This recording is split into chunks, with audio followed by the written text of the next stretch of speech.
And this is the side that broke off. So I'm going to pull my slip knot in there and out the front.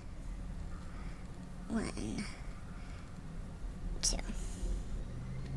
Then working around the edges of the tab, single crochet 3 in each space. This is for a total of 6 down the side. So we're just going to go in here. 1, 2, 3. We're going to skip this space, obviously. We're going to do 3 in the bottom side here. Just notice I'm also holding my extra yarn so I can work over it. 1, 2. And here's my third, kind of coming up to the turn. So for the corner, we are going to chain 1 and then rotate the work. We're going to single crochet 4 in here, so it's a little wider. Again, working over that tail, because I don't like to weave things in, personally. 1, 2, 3, which would do it, but I like a little bit of an extended look down here. 4, and then to get that corner shape, that's the extra chain. Boop. We're going to do the same thing again on this side. 3 in here, 3 in here. Just pull that down if you feel like you don't have enough room. 1, 2, 3, 1, 2, 3.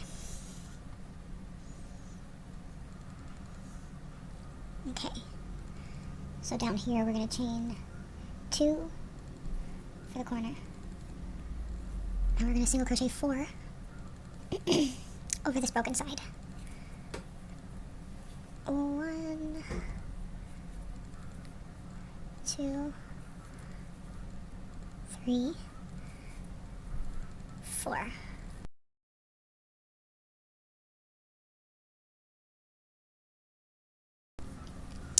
It says and fasten off. So what I'm going to do for the fasten off, like I do in all my patterns, is I'm going to find that initial chain 2, and I'm going to slip into here, but I also like the method of slipping into there from the front, because it's more invisible. So we're just going to fasten it off that way. We're going to pull the working loop into the front, out through the back, and then we're going to pull through that loop one time and cut this. So once it's cut, it will look like this. Then the instructions say to fill the bottom of the can tab, tie a 10 to 12 inch strand of yarn to the middle part of the can tab. So right in here. Then weave it between the stitches made around the bottom edge and the middle of the can tab. Wrap it into every stitch below the center line.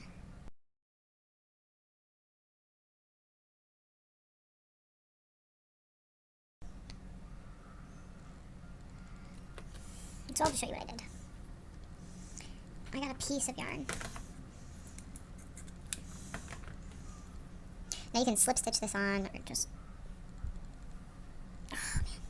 or just tie it on. Tying is fine. Pull it through. Tie it on. Double knot, because yarn is slippy. Nothing's perfect. Don't worry about that. It will survive.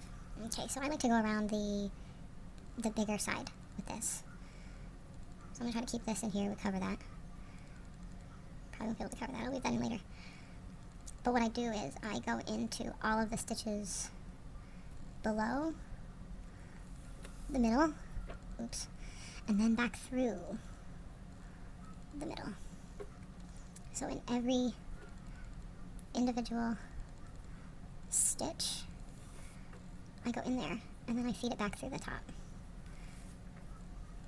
You could technically weave that in before doing all this, but you can also just kind of tuck it as you go, because all of that's going to be covered by these.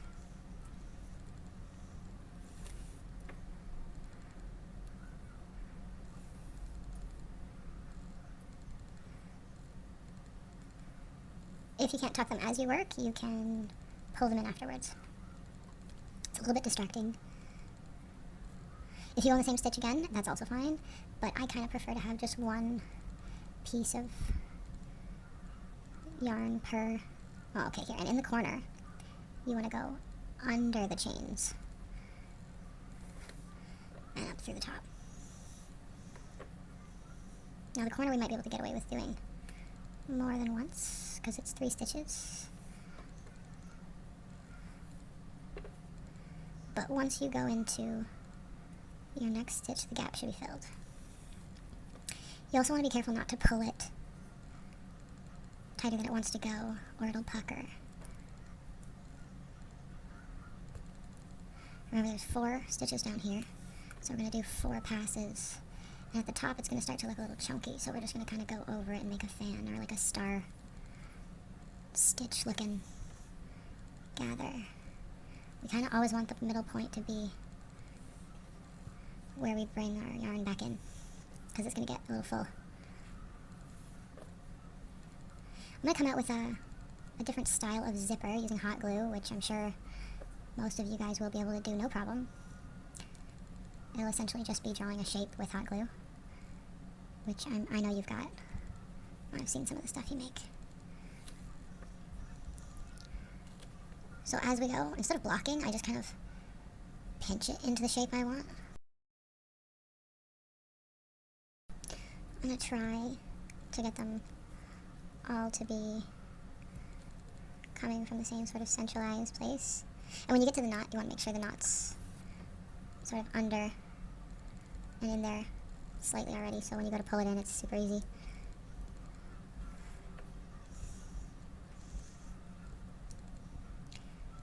So for every space now almost, I've added a loop of yarn.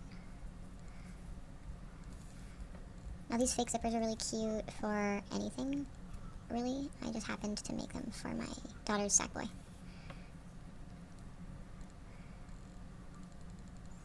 I mean, I used a can tab, I just wanted to make sure it wasn't sharp. I think we've got that pretty much covered. So once we get here, we can just tie off with these guys. Anyways, I didn't have much string left. I used about a foot, maybe a tiny bit more, just to be safe. And there you have it. I've got to weave that in, which is really simple since none of these are actually crocheted. Come out to where they are, and just slip them in. I like to fold the long ones. Thread. But that's it, that's all. And then I'll just sew that onto my doll. Sometimes if I don't like the corners, I'll take my hook into the chain 1 or chain 2, and stretch it on both sides, hoping it comes out even. You can also block these guys. Don't use too much water though, might rust.